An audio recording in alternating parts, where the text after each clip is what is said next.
here at the TA, leading us into a whole new role of a project delivery agency with expertise, deep expertise, experience, and integrity.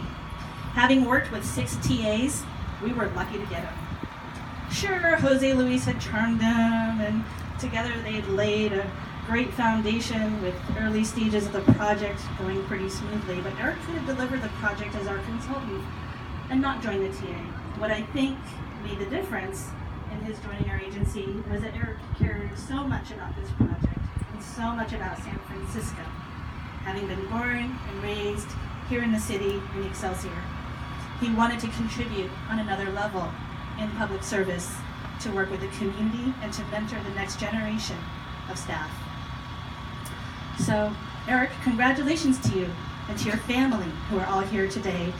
Thank you for your hard work, your dedication, your sacrifice to get this job done. You know, the Giants may have come up short this year, but you, sir, hit it out of the park.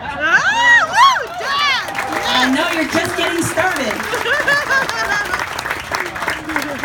That's great. Go, Dad! Hi, everybody. Thank you very much, Kelly. On behalf of the Transportation Authority's Capital Projects Division, I want to thank everyone for coming today. This has definitely been a labor of love for me.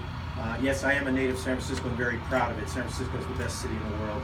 This is truly an exciting day for the Transportation Authority to celebrate, the completions of the YBI on and off ramps, the westbound on and off ramps. And it's on time and on budget. We're all very proud of that.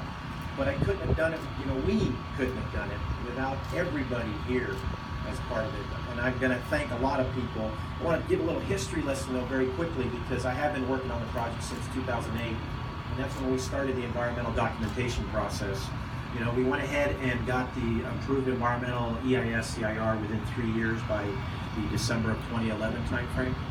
We completed the design and the right-of-way certification efforts 2 years later, and basically awarded a contract to Golden State Bridge. And Dave Riccatello, thank you so much for your continued and hard-working pursuit of this project and problem-solving, as Dan indicated.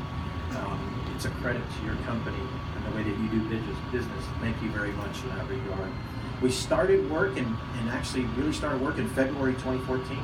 So it's about 2.5 years, a little bit over 2.5 years, and we're now ready to open the ramps. So I think we've done a good job in that regard in terms of meeting schedule in the overall schedule that we had in front of us.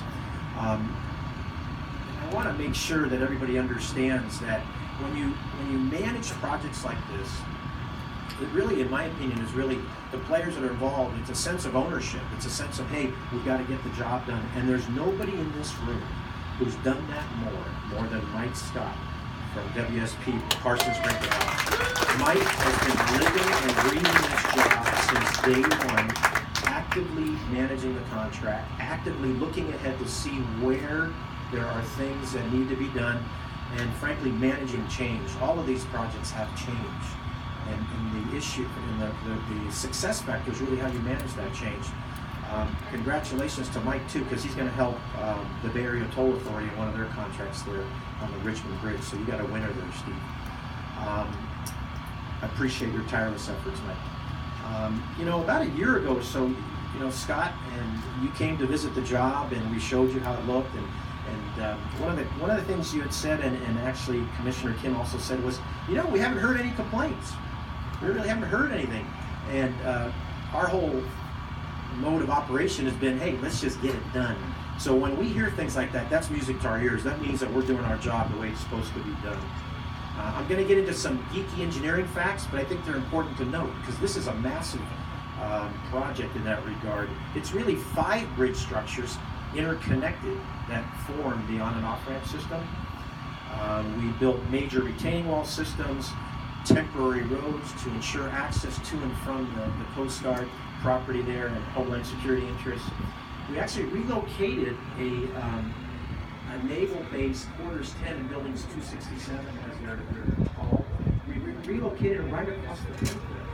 That building right there is now going to be in future use by the Treasure Island Development Authority. It's actually a mini park sitting. It's really a really cool feature of the project. 12,500 cubic yards of structural concrete. And we'll hear later this morning from Julie Berry, who's the company that basically provided and pumped all that concrete. 1,400 truckloads of off-haul soil transport. And we, I think one thing that's really important to note here too is that we met our disadvantaged business enterprise goals.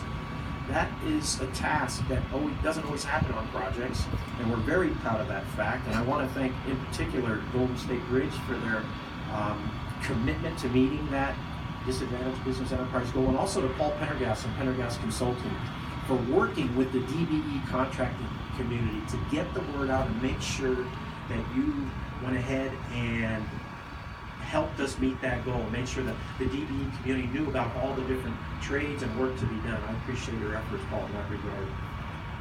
5 million pounds of reinforcing steel, 37,000 feet of steel piling driven into the ground. That's 7 miles of piling for all the foundation systems. 185 tons of structural steel. Happy to report that we are compliant with the federal Buy America provisions. This is a federally funded project, and we received clean audits on all front. Very proud of that fact. I can't say enough about the team. And I'm going to very quickly mention other players that were involved here. Dave, and in particular Paul Lukowitz, who was Dave's project manager. He's not here today. He's up in Reading building another bridge. Please say thank you to Paul for me, and Ryan Hagan, who hopefully is here with us today. He's still managing the project. He's out there doing his work. We mentioned Mike Scott, Bart Lytell, Jake Jones, Matt Boatlander, and Mike Berger. Thank you all for your efforts. They're part of the construction management inspection team. AECOM and Moffett Nickel are the engineer design of record. I see Corey Lang, I'm glad you made it. I see Sam Chewy. Sam Chewy is a gentleman who has worked on this project since the very beginning. And his commitment, I appreciate your commitment, Sam. Thank you very much. Ho-Sheng Lee, Al Eli, they are structural engineers, some of the top-notch structural engineers in the country working with us as part of the team. Also from Caltrans. Every Wednesday morning we have meetings to talk about construction. What are we doing? What's going on? The schedule's right about for. How do we coordinate it? Miran from Caltrans, Bill Howe, Deanna Vilcek, and Steve Whipple. Thank you all for your efforts in that regard. In particular, Miran. Thank you so much. And Hassan there too. Thank you. FHWA, Greg Coley and Peter Pangalan. Thank you for your support and working with us in all of the funding and just oversight from a structural standpoint. Can't say enough about Greg Rescio, who I call him the mayor of YBI, just because Greg has been great to work with. He's basically making sure we all don't forget that, hey, the Coast Guard is here. And this is our home also, so thank you very much. And then Bob Beck from TIDA, Rich Rivetti, Liz Hirschhorn, and Wei Zhang. Thanks to all the staff. I'm not sure that a lot of people know, but I was a consultant for about 30 years and had my own company for 15, and I was registered as a disadvantaged business enterprise. And I know how important it is to go ahead and reach out to the community and meet those goals. I'm actually honored to work at the Transportation Authority because they understand the value and the merit as it relates to getting small, local, and disadvantaged business enterprise firms on the project.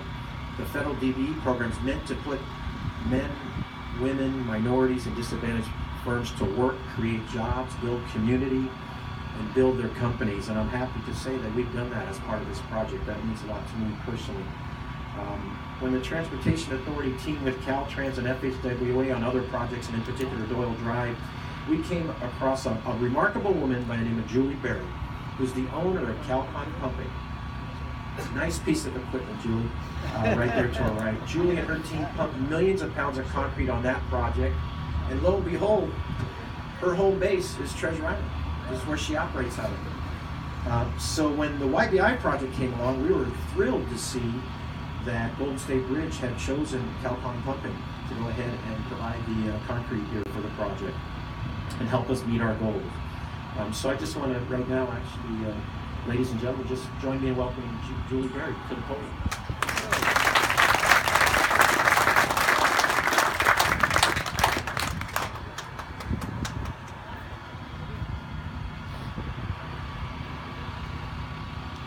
Thank you, Eric, for that gracious introduction. It does make me especially proud to not only work on the YBI Ramps project, but to be located right here on Treasure Island. Our pumps are actually located on Avenue M, and our administration building is in the building where we had the refreshments. We're up on the 4th floor. 90